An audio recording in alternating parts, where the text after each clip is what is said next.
The High Court in Johannesburg has struck off the roll an urgent application brought by lobby group Democracy in Action, seeking to stop President Cyril Ramaphosa from receiving the first installment of the state capture report this afternoon. The organisation said it would be a conflict of interest as the president was implicated in testimony before the State Capture Commission. The order I make is that the application instituted by the applicant in Part A of its notice of motion is struck from the roll with costs for self-created urgency and for failing to adhere to the procedural requirements of the practice directives of this court. The chairperson of the Commission of Inquiry into State Capture, Deputy Chief Justice Raymond Zondo, will hand over the Commission's first instalment of the report to President Ramaphosa this afternoon. South Africa will get to know the extent to which state capture took place in the past years. Deputy Chief Justice Raymond Zondo, as the chairperson of the State Capture Commission, will be handing over the first part of his report. This much-anticipated report was supposed to be handed over last week by Justice Zondo, but due to the national mourning of struggle icon Bishop Desmond Tutu, it had to be postponed. In its submission to the court, the Commission indicated that it would submit its report to the President in three parts. The first to be submitted at the end of December 2021, the second at the end of January 2022, and the last at the end of February 2022. Some of the cases that have come up during the commission have been attended to by the National Prosecuting Authority, and it's believed more arrests and prosecutions are imminent. Now the clock is ticking for Deputy Chief Justice Raymond Zondo. He is expected to be here in these buildings, handing over that much-anticipated report to President Cyril Ramaphosa, which will give a light to South Africans as to what was going on during those state capture years. Abongile Dumago, SABC News, Pretoria. The happenings at state-owned transport and freight logistics company Transnet also featured prominently at the State Capture Commission of Inquiry. Former CEO Brian Molefe and former CFO Anoj Singh gave evidence to the commission in connection with the locomotives contracts. SABC News reporter Nothando Magu-du-lela recaps some of those moments at the commission.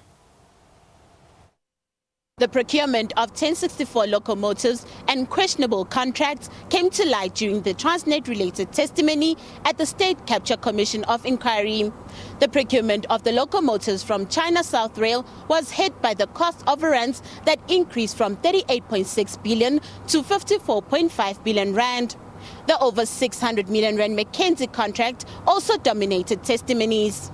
Former Chief Financial Officer Anoj Singh's name came up many times during witness testimonies. When he finally gave evidence, Singh refuted allegations against him regarding the locomotives contract. He presented his version of events after he was accused of bending the rules to pave way for the Guptas at the SOE. It was alleged that Singh was driven to the Guptas' residence and later to Knox Vault, a safety deposit box facility in Johannesburg, to drop off large sums of money. Singh denied these allegations, but he admitted to renting a storage vault at the facility. He was spoon-fed by somebody in the commission to make this false allegation against you. Mr. Chair, that's my assertion, because as we've been discussing witness 3 thus far, as I said, his entire testimony is a relative fabrication. And again, you asked me the question, why would he fabricate? And I have no idea why.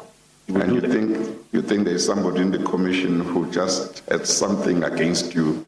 Singh testified that he had visited the Gupta residence not more than 10 times during his tenure as Transnet CFO. The religious functions were attended by a number of people, and this is normally the case. So I had occasion to meet Mr. Atul Gupta, Mr. Rajesh Gupta, Mr. Ajay Gupta as well, but not very frequently. Singh's name came up again on the matter of the 4 contracts awarded to consulting firm McKinsey. It was Transnet Treasurer Nothando Magu-du-lela who told the Commission of the awarding of these contracts, whose combined value is over 600 million rand. I would assume that having it gone to Mr. Molefe and myself in terms of value, it would have been approved by at least Mr. Peter. I don't recall if he did or he didn't, but if we have the submission documents, we can confirm that. And Mr. Chair, in my view, I would suggest that this does not amount to parceling, in that it may have been services that were provided by one firm, but the skill set that was required and the service that was required in each of these items were significantly and distinctly different. Singh told the Commission that he and Molefe had checked the contract, cementing their collective approval thereof. During his testimony, Molefe said he approved the contract because he believed that it saved the SOE 2.8 billion rand.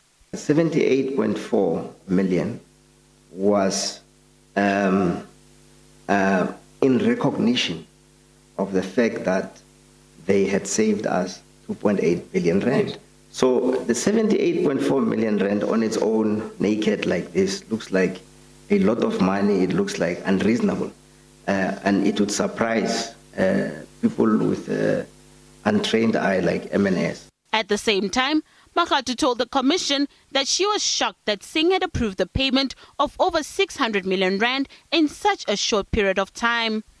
Chair, these are the experts that I was expected to take advice from, who could not even comprehend or know that this proposal that they are proposing is a no-go zone, given all sorts of unintended, consequences on the fragility of the rand, which might, spill over into inflation, potentially shock the GDP. The man who was at the helm at Public Enterprises in the period under question, former Minister Malusi Gigaba, told the Commission that he wasn't aware of any anomaly in the 2014 locomotives agreement. I was not aware of Mr. Essa's involvement or alleged involvement in this process, including the issues that the evidence leader has just provided, the movement of a company to Durban and other negotiations that were taking place apparently illicitly. I was not aware of those things, and certainly had they been brought to my attention, I would have put it on record in my conversations with the board of Transnet that there is a huge anomaly that is taking place here. While former Transnet CEO Siyabonga Gama rubbished all allegations against him regarding getting cash from the Gupta brothers, Gama was implicated by many witnesses at the Commission to being an enforcer of the state capture project. There was a lot of carte blanche in terms of what people could do. If somebody said, okay, maybe I needed to go and wait somewhere, they would go and wait. I wouldn't know. The biggest problem with this thing is that there are inconsistencies. He talks for us, and I think the main thing he says, no, there was some money that was exchanged. There was money that got given to him. But none of these things happened. It's a fiction. When Transnet Governance Executive Peter Volming took the stand, he told the Commission how regular procurement processes were deviated. He explained how the system was abused to favor certain companies. Group or the corporate center can't decide we need a confinement if it doesn't come from the end user function or the operating division. Even there, it must pass the CPO, it must pass the OD CEO, it must serve before the acquisition committee, who must say that they are satisfied with it, before it comes to group, where it gets reviewed by the CPO and various other, the group chief supply chain officer and various other bodies. And that is to ensure that confinements are not abused. On the matter of the 1064 locomotives, former Transnet electrical engineer Francis Khalid told the Commission that he could not find a logical reason for cost escalations in their acquisition. The price of the locomotives jumped from 38.6 billion to over 50 billion rand.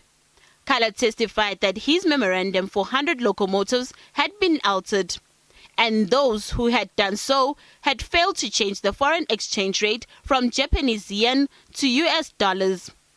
His original memorandum had motivated for the purchase of locomotives from Japanese manufacturer Mitsui. The rand is depreciated by 7.84 against the Japanese yen. This has impacted the expected price of the locomotive as approved by the This has impacted the expected price of the locomotive as per the business case, and ultimately the estimated total cost, ETC, as approved by the board by approximately 10.74%.